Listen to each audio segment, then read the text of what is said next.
जी नमस्कार, स्वागत है आपका आपके अपने यूट्यूब चैनल ड्रीम्स क्लासेस में। तो आज हम क्या डिस्कस करने वाले हैं, रस। ठीक है, इस चैप्टर से एग्ज़ाम में डेफिनेटली ही क्वेश्चन पूछा जाता है। या तो आपसे रस में किसी भी रस का उसकी परिभाषा और उसका एक उदाहरण पूछ लेंगे, या उदाहरण देके आपसे रस पूछेगा कि इसमें बताइए कौन सा रस है। जो उदाहरण पढ़ के आपको कौन सा रस बताना है, ठीक है। उदाहरण के द्वारा आपको रस बताना है कि उसमें कौन सा रस है, ठीक है। तो स्टार्ट करते हैं। रस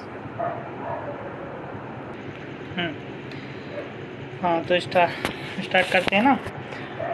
तो रस का शाब्दिक अर्थ क्या होता है? आस्वाद, स्वाद या आनंद, ठीक है। आनंद का मतलब क्या होता है? अगर इसकी हम परिभाषा रस की परिभाषा दें तो जब किसी घटना, कथन या वाक्य या काव्य को सुनकर, पढ़कर, देखकर श्रोता या पाठक या दर्शक को हृदय में जो आनंद की अनुभूति होती है ना, उसे ही हम क्या कहते हैं? रस, ठीक है। किसी भी घटना को, कथन को, काव्य, वाक्य को सुनकर, पढ़कर, देखकर श्रोता को जो आनंद की अनुभूति होती है उसे हम क्या कहते हैं? रस, ठीक है। तो रस का विषय जो होता है वो क्या होता है? हृदय अर्थात दिल से संबंधित होता है, ठीक है। रस को काव्य की आत्मा क्या कहते हैं? काव्य की आत्मा, ठीक है, प्राण तत्व माना जाता है, ठीक। अब जैसे इसके बाद हम क्या पढ़ेंगे? छंद। तो छंद का जो प्रथम सर्वप्रथम उल्लेख किसमें मिलता है? ऋग्वेद में। और रस का जो सर्वप्रथम प्रयोग तैत्तिरीय उपनिषद में वर्णन किया गया है इसका, ठीक है। भरत मुनि, अच्छा, रस के जो प्रवर्तक हैं, प्रेरणता हैं, जनक हैं, ठीक है, या पितामह है बोले, फादर ऑफ रस, तो वो कौन होंगे? भरत मुनि, ठीक है। रस के जनक कौन है? भरत मुनि। तो भरत मुनि ने अपनी जो उनकी रचना थी नाट्य शास्त्र में रस पर चर्चा की, ठीक है। तो उसमें रस के बारे में इन्होंने बताया है। और भरत मुनि ने रस जो नाट्य शास्त्र को पंचम वेद माना है, वेदों के आधार पर। वेद वैसे 4 होते हैं, पर जो नाट्य शास्त्र है उसको उन्होंने पंचम वेद माना है, ठीक है। अब रस के कितने 4 भाग होते हैं, ठीक है। 4 अंग होते हैं, या भाग बोले या अंग। स्थायी भाव, विभाव, अनुभाव एवं व्यभिचारी भाव, जिसे हम उद्दीपन विभाव बोलते हैं, ठीक है, संचारी भाव। अब श्रृंगार देखो, श्रृंगार रस को, ये थोड़ा हिस्टोरिक मतलब उस रस के इतिहास के बारे में भी हमें पता होना चाहिए। आगे हम आने वाले एग्ज़ाम में भी हमें इसके क्वेश्चन पूछ सकता है, ठीक है। श्रृंगार रस को रसराज कहते हैं, ठीक, और ज़्यादा इम्पोर्टेंट नहीं है। तो ये हैं टोटल हमारे रस। तो टोटल कितने हैं? देखो, जो भरत मुनि जिन्होंने रस का आविष्कार या जनक हैं, उन्होंने जो कितनी संख्या बताई? 8। पर हिंदी में रस की जो संख्या है 9। वहीं अगर प्राकृत में रस की संख्या बोले तो 10, संस्कृत में 11। कुल रसों की संख्या कितनी है? 11। कुल रसों की संख्या कितनी है? 11, ठीक है। हिंदी में रस की संख्या कितनी है? 9, ठीक। तो ठीक है। तो श्रृंगार रस, इसका जो स्थायी भाव होता है रति। देखो, ये इम्पोर्टेंट है, पूछा जाता है कि श्रृंगार स्थायी भाव किसका मेन है? क्या रस का स्थायी भाव तुम्हें आपको पता होना चाहिए। तो श्रृंगार रस का स्थायी भाव रति। हास्य रस का हास, ठीक है, हास। अब इनकी परिभाषा ऐसी आप बताएंगे, ऐसी हम बताएंगे कि आप एक परिभाषा से सभी परिभाषाएं याद कर सकते हैं। ठीक, करुण रस की क्या हो जाएगी? शोक या दुख। करुण का मतलब दुख। ठीक, वीर रस इसका स्थायी भाव उत्साह। रौद्र रस क्रोध। ठीक, भयानक रस का स्थायी भाव भय। विवश और जुगुस्सा, विवश या जुगुस्सा का घृणा।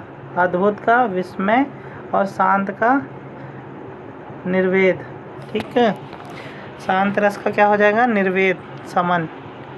ठीक, तो जो वात्सल्य रस का क्या हो जाएगा? वात्सलता। ठीक है, वात्सल रस का वात्सलता। ठीक है, ममता, स्नेह। ठीक है, ये सब क्या है? माँ और बेटे का जो प्यार होता है उसे हम वात्सल्य बोलते हैं। भक्ति रस जिसमें व्यक्ति क्या करे? व्यक्ति प्रेम। तो ये संस्कृत में। तो आपके जो कोर्स में इम्पोर्टेंट क्या है? श्रृंगार रस, करुण रस, वीर रस, ठीक है, हास्य रस, ये में इम्पोर्टेंट है, यही आपके कोर्स में है। तो श्रृंगार रस क्या होता है? देखो हमने क्या कहा था, एक डेफिनेशन याद करेंगे और इससे सारी डेफिनेशन हमें याद है। तो हमें केवल इसका स्थायी भाव, अगर किसी के सभी का स्थायी भाव याद है तो हमें सारे रस याद हो जाएंगे। तो इसकी डेफिनेशन हम क्या देंगे? जहाँ पर रति नामक स्थायी भाव, विभाव एवं संचारी भाव के संयोग से परिपुष्ट होकर रस दशा को प्राप्त होता है, उसे हम श्रृंगार रस कहते हैं। श्रृंगार रस के दो भेद होते हैं। ठीक, यहाँ पर रति नामक स्थायी भाव, पहला स्थायी भाव, 4 अंग हमने बताया, स्थायी भाव, विभाव एवं संचारी भाव के संयोग से परिपुष्ट होकर रस दशा को प्राप्त होता है, उसे हम श्रृंगार रस कहते हैं। श्रृंगार रस 2 प्रकार कहते हैं, संयोग श्रृंगार और वियोग श्रृंगार।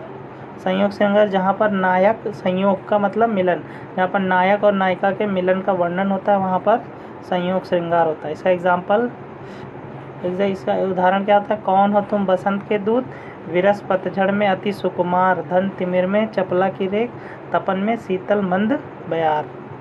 ठीक,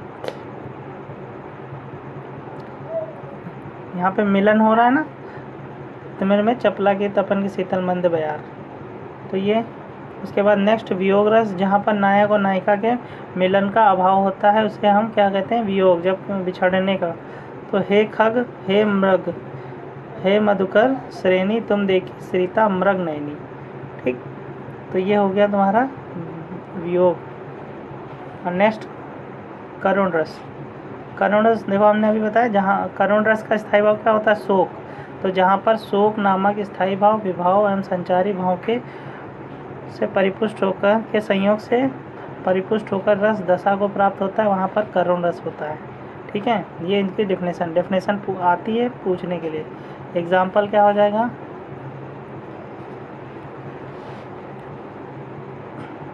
एग्जाम्पल हो जाएगा, शोक विकल सब रोवे रानी, रूपशील बल तेज बखानी, करही विलाप अनेक प्रकारा, परही भूमि तल भारी बारा। तो यहाँ पर देखो दुख करुणा का तो भाव पता चल रहा है, तो ये कौन सा रस हो जाएगा? करुण रस। इसके बाद नेक्स्ट हास्य रस। तो इसकी भी डिफिनेशन वही रहेगी, बस हमें स्थायी भाव पता होना चाहिए। स्थायी भाव, करुण हास्य रस का स्थायी भाव, स्थायी जो भाव है वो क्या हो जाएगा? हास। तो जहाँ पर हास नामक स्थायी भाव, विभाव, अनुभव एवं संचारी भाव के संयोग से परिपुष्ट होकर रस दशा को प्राप्त होता है, हास्य रस होता है। इसका उदाहरण क्या हो जाएगा? मोदक लेकर नाश्ता थुल बाल गणेश, पेट सूंड हिलने लगे हंसते हंसते शिवा शिवेश। ठीक, तो ये इसका उदाहरण है हास का, जहाँ पर हंसने का भाव प्रकट हो वहाँ पर हास्य रस। नेक्स्ट वीर रस। वीर रस जहाँ पर उत्साह, वीर रस का जो स्थायी भाव है वो होता है उत्साह।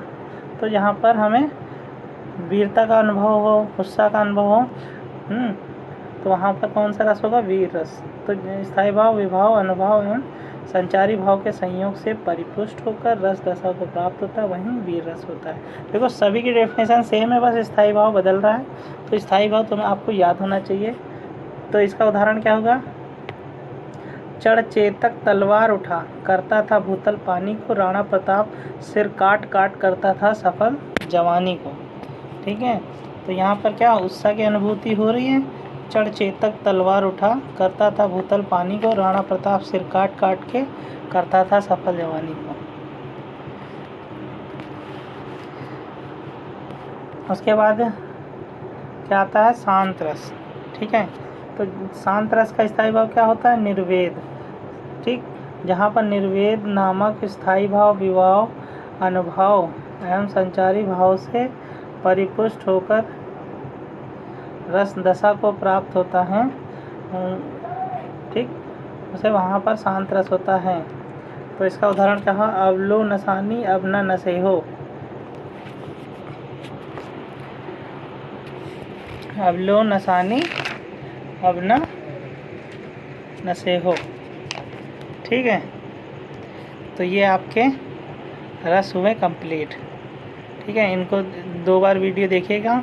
ये एग्ज़ाम्पल बहुत इजी है, अच्छे से याद हो जाएंगे और यही डेफिनेशन एग्ज़ाम में लिखिएगा। ठीक है, होप आपको वीडियो अच्छी लगी होगी, समझ में आई होगी। ठीक है, अगर वीडियो अच्छी लगी हो तो लाइक करें, शेयर करें। Thank you.